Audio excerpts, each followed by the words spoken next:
Good morning, my friends. Happy Sunday.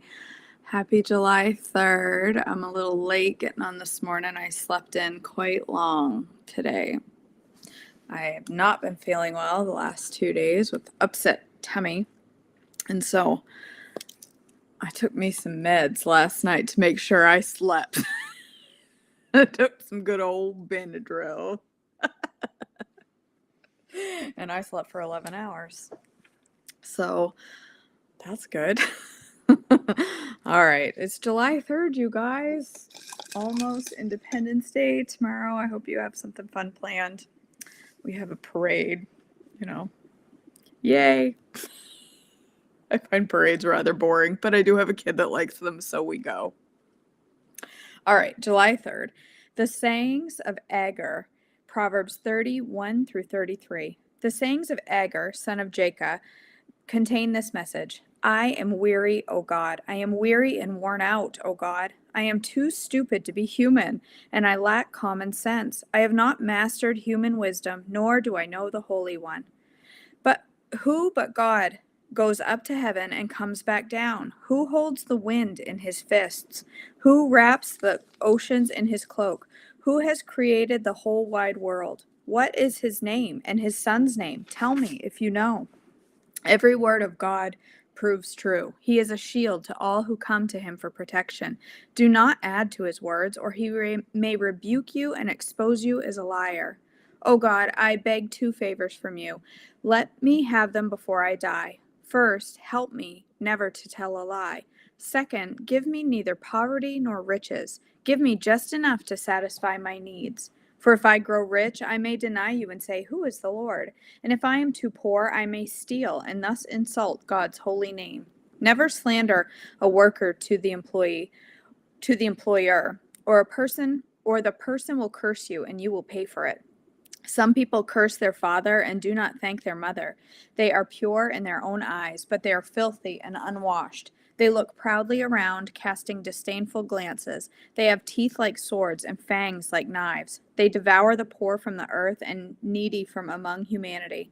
The leech has two suckers that cry out, More, more. There are three things that are never satisfied. No, four that never say enough. The grave, the barren womb, the thirsty desert, and the blazing fire. The eyes that mock a father and despise a mother's instructions will be plucked out by ravens of the valley and eaten by vultures. There are three things that amaze me. No, four things that I don't understand. How an eagle glides through the sky, how a snake slithers on a rock, how a ship navigates the ocean, how a man loves a woman. An adulterous woman consumes a man, then wipes her mouth and says, What's wrong with that? There are three things that make the earth tremble. No, four it cannot endure. A slave who becomes a king, an overbearing fool who prospers, a bitter woman who finally gets a husband, a servant girl who supplants her mistress. There are four things on earth that are small but unusually wise. Ants. They aren't strong, but they store up food all summer. Hyraxes. They aren't powerful, but they make their home among the rocks. Locusts. They have no king, but they march in formation. Lizards. They are easy to catch, but they are found even in kings' palaces. There are three things that walk with a stately stride. No, four that strut about. A lion, king of animals, who won't turn aside for anything. The strutting rooster, the male goat, and a king as he leads his army. If you have been a fool by being proud or plotting evil, cover your mouth in shame. As the beating of cream yields butter, and striking the nose causes bleeding, so stirring up anger causes quarrels. The sayings of King Lemuel, Proverbs 31, 1 through 9. The sayings of King Lemuel contain this message, which his mother taught him. O my son, O son of my womb, O son of my vows, do not waste your strength on women, on those who ruin kings. It is not for kings, O Lemuel, to guzzle wine. Rulers should not crave alcohol, for if they drink, they may forget the law, and not give justice to the oppressed. Alcohol is for the dying, and wine is for those in bitter distress. Let them drink to forget their poverty, and remember their troubles no more. Speak up for those who cannot speak for themselves, ensure justice for those being crushed. Yes, speak up for the poor and helpless, and see that they get justice. a wife of noble character. Proverbs 31:10-31. Who can find a virtuous and capable wife? She is more precious than rubies. Her husband can trust her, and she will greatly enrich his life. She brings him good, not harm, all the days of her life. She finds wool and flax and busily spins it. She is like a merchant ship bringing her food from afar. She gets up before dawn to prepare breakfast for her household and plan the day's work for her servant girls. She goes to inspect a field and buys it. With her earrings, she plants a vineyard. With her earrings. With her earnings, she plants a vineyard. She is energetic and strong, a hard worker. She makes sure her dealings are profitable. Her lamp burns late into the night. Her hands are busy spinning thread, her fingers twisting fiber. She extends a helping hand to the poor. She opens her arms to the needy. She has no fear of winter for her household, for everyone has warm clothes. She makes her own bedspreads. She dresses in fine linen and purple gowns. Her husband is well known at the city gates, where he sits with the other civic leaders. She makes belted linen garments and sashes to sell to the merchants. She is clothed with strength and dignity. She laughs without fear of the future. When she speaks, her words are wise, and she gives instruction with kindness. She carefully watches everything in her household and suffers nothing from laziness. Her children stand and bless her. Her husband praises her. There are many virtuous and capable women in the world, but you surpass them all. Charm is deceptive, and beauty does not last, but a woman who fears the Lord will be greatly praised. Reward her for all she has done. Let her deeds publicly declare her praise. I love Proverbs 31. This section right here. She is clothed with strength and dignity. She laughs without fear of the future. When she speaks, her words are wise, and she gives instruction with kindness. She carefully watches everything in her household and suffers nothing from laziness. That's the type of woman I want to be right there. That's what we should all aspire to. All right, let's do go away pop-ups. I don't want you. We're going to do I'm That Girl, day 61. We are in chapter called What the Rice.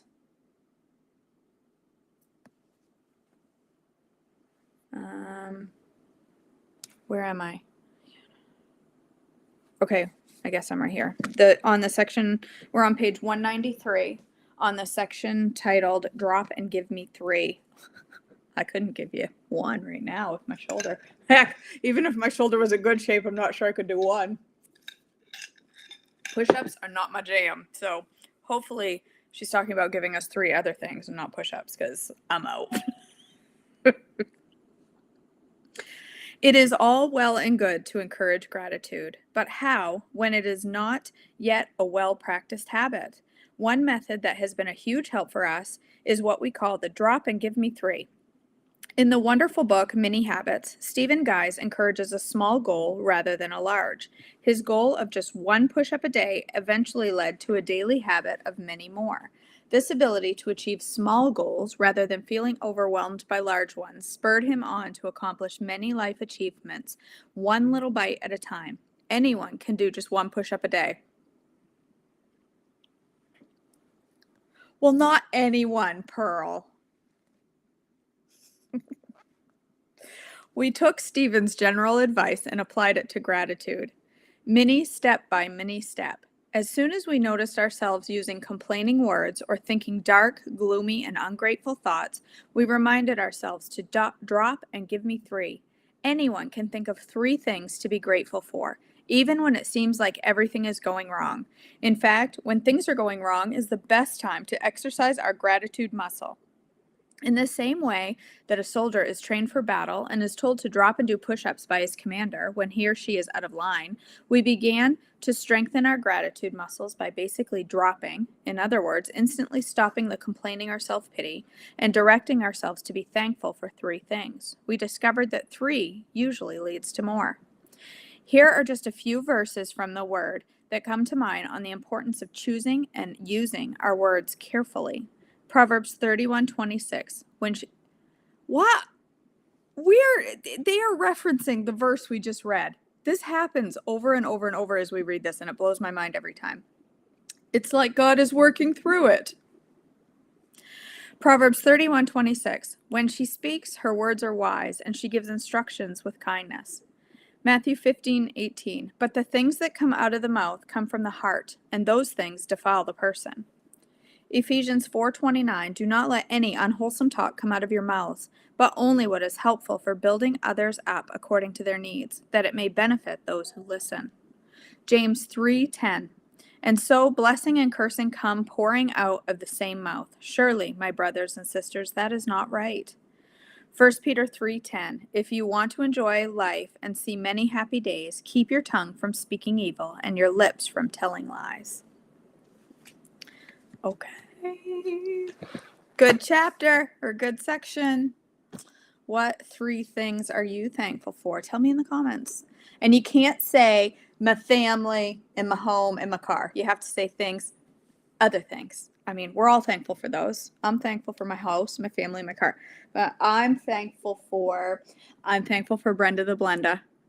And I'm thankful for iced coffee. And I'm thankful for finances to buy expensive groceries.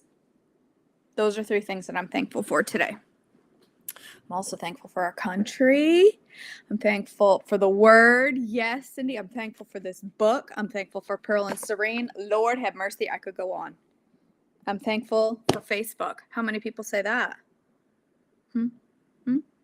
Facebook, it can be a nightmare, but I have learned to garner Facebook just to my benefit, just to my mental benefit, and how to not use it for anything but the positive. And that has been life-changing to me. Yes, Tracy, the ability to grieve in a healthy way. So many things we can be thankful for today. Oh, well, thank you. That's because I'm not feeling well. I'm just kidding.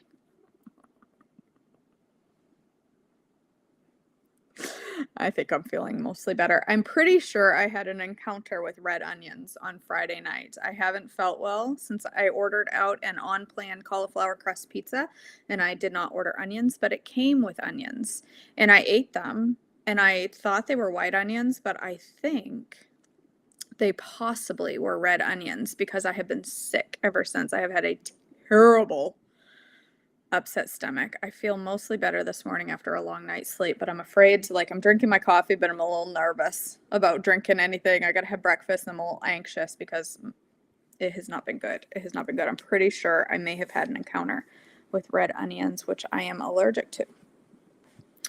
So, okay, guys. Oh, look at all of these. Thanks.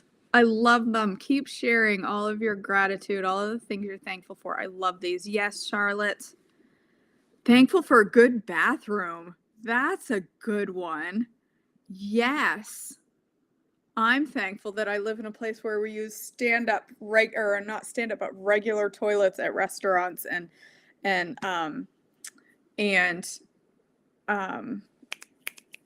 stores instead of those stand-up ones in some other countries where you just stand over the hole. I'm thankful for those, Charlotte. Yes, I'm thankful for good medical care for you, Mama. We're all praying for you and hope you're doing better every day. You're definitely in our prayers, Charlotte. Okay, guys. I love you all. I am going to go have some watermelon and some cottage cheese for breakfast. That is what I'm going to have. So I hope you have a good on-plan breakfast this morning. I might even have some cherries with it. I hope you have a nice day today and enjoy July 3rd and maybe get to do something fun today. And I will see you all back tomorrow morning for more devotions and hopefully some breakfast tomorrow morning. I love you guys. Have a great day.